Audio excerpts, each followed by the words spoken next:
everyone, it's Mary Jane, and I'm back from vacation, and the next few segments are going to really delve into some of the African American spirituals that we find in our Methodist hymnal. And today, as you recall, a few weeks ago I spoke with Crystal, and we had also a wonderful conversation about African American spiritual and its use in the church. And so, without further ado, I'm going to send us to that recording. I do apologize again for the background noise with the traffic, but when we're done with that, then I hope you'll join me back again at the end of this video, and we're going to start by singing "Nobody Knows the Trouble I See," which is found on page 520 in the Methodist hymnal. I wanted to talk just a little bit more about African American spiritual and its tradition. I personally love it. As a mezzo-soprano singer, I wanted to talk with you because there's such a reverence and respect I want to give to African American spirituals, but I also think there's this joy that I have when I am able to sing it, and the tension between what's appropriate and how can we use them to not use them maybe in more of a white church to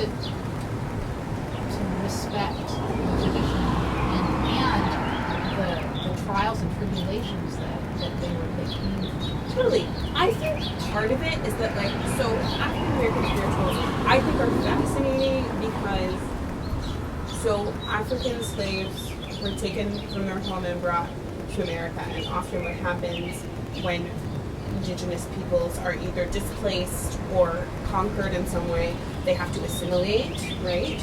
And so I find it fascinating that for a while the thing was like, you shouldn't have your own traditions, you need to have Christian traditions. But then they would start to read the Bible and realize how often the Lord is liberating slaves in the Bible. And so for a while they were like, we can't, I don't know what to do about this. It's more tension, right? And so a lot of these spirituals were an opportunity for people to sing and dance about freedom and about being liberated. And if someone was upset with them, they could just be like, no, it's just like in the Bible. And I think that's so cool and fun and in the spirit of Jesus to be I find it fascinating that when someone else is trying to twist biblical truth for their own purpose to subjugate other people, that they can use that biblical tradition to lift themselves out. I think that's really fun. And so I think that acknowledging that tension is important. Being hey, we're going to educate each other on this. I don't think that, in my opinion, this is just my opinion, with the appreciation versus appropriation debate, I think there are a couple really key points, and one is education, right? So if you were we're going to worship like this, I'm going to put a little blurb in here to make sure everyone knows where this came from, so that no one is ooh, yay, a fun, lighthearted dance bop, and doesn't actually know where it came from. Because I do think there is room for both joy and pain in there. It's written in. I read that it was one of the only times where slaves were allowed to express emotion, in general. They could jump and dance and scream and yell and sing, and that on Sundays was sometimes the only time that they were allowed to show genuine emotion outside of the privacy of their own home. And so there is beauty and joy in that, and I don't think that only Black people are going to experience those things, but there just is a particular experience that Black people are going to have when having that experience. But I don't think that only Black people can engage with them. I just think it's important to not speak over Black people, not I've seen, you wouldn't do this, but I've seen people try to say, put an arrangement of a Negro spiritual together and then try to tell people, this is the song that I came up with. Oh! And it's you can't do that! And also just acknowledging, the soulfulness in it without putting on a voice. Be yourself. Just bring all of yourself to it, singing in a group, without being like, and now I'm gonna, like, I've seen Right. some hateful things in that way. But I think as long as it is acknowledged, like, the tradition that it comes from is really rich and beautiful in that it's the combination of African drums and percussion and that heartbeat of homeland with the biblical language and hope of that tradition, and married together is so beautiful, and it's the basis on which a lot of our modern music Yes. was built. Yes. So like Elvis became famous not no, yeah. because he was imitating, I think, the jazz tradition. Well, and so much of black music too is like, and rock and roll in general, like Ray Charles. A lot of people were really bothered by Ray Charles at first because he would combine gospel sounds with this secular, sometimes raunchy lyric, but like the core of it was gospel, and that's what bothered people because they were like, you can't take this holy music and mix it up. And so I just find it, Right. the call and response of it and the hope and the soul of it, I think is beautiful, and anyone can experience it as long as everybody is mindful and respectful of the content, which like most of the people I know who take the time to seek out your Negro spiritualists or African American spiritualists or black spiritualists, they are doing it because they like have black people in their congregation and want to engage them. It wouldn't be appropriate to play it at like some sort of sketchy rally if you're going to do inappropriate things. But I just don't think, I think as long as it's done, I guess, with intention and education, I think it's beautiful to celebrate that part of black culture because I think it is so beautiful and unique to like the black American experience in a way that I don't think anybody else. Yeah, as you said, it's influenced us in so many ways we don't even realize. And the other thing you said, which I think is the reason that I'm most drawn to it, is the emotion. Yeah. I hope you enjoyed our discussion. I sure did. Now I want us to sing together. Nobody knows the trouble I see. It's always moved me, and I think maybe part of it has to do with the words about nobody knows the trouble I see, nobody knows but Jesus. And it really resonates with our sense of our personal spiritual life and faith, with that personal relationship with Jesus. And then it also obviously relates with identifying that life is hard. And I don't know about you, but I think through this pandemic we can't avoid the fact that life is hard. And so when we sing together about it, it's cathartic and it helps heal our souls. And so I hope you can sing with me.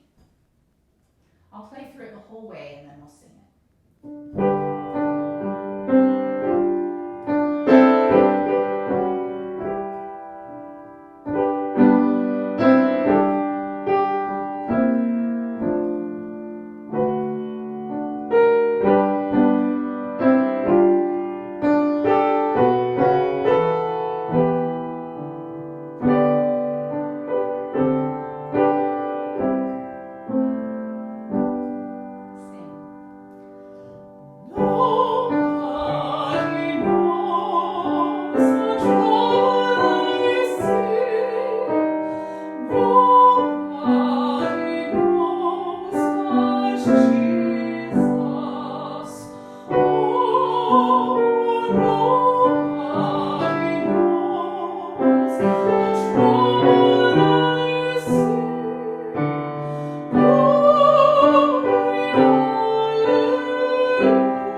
thank you for singing with me, and I hope you'll join me again as we explore some more African American spirituals.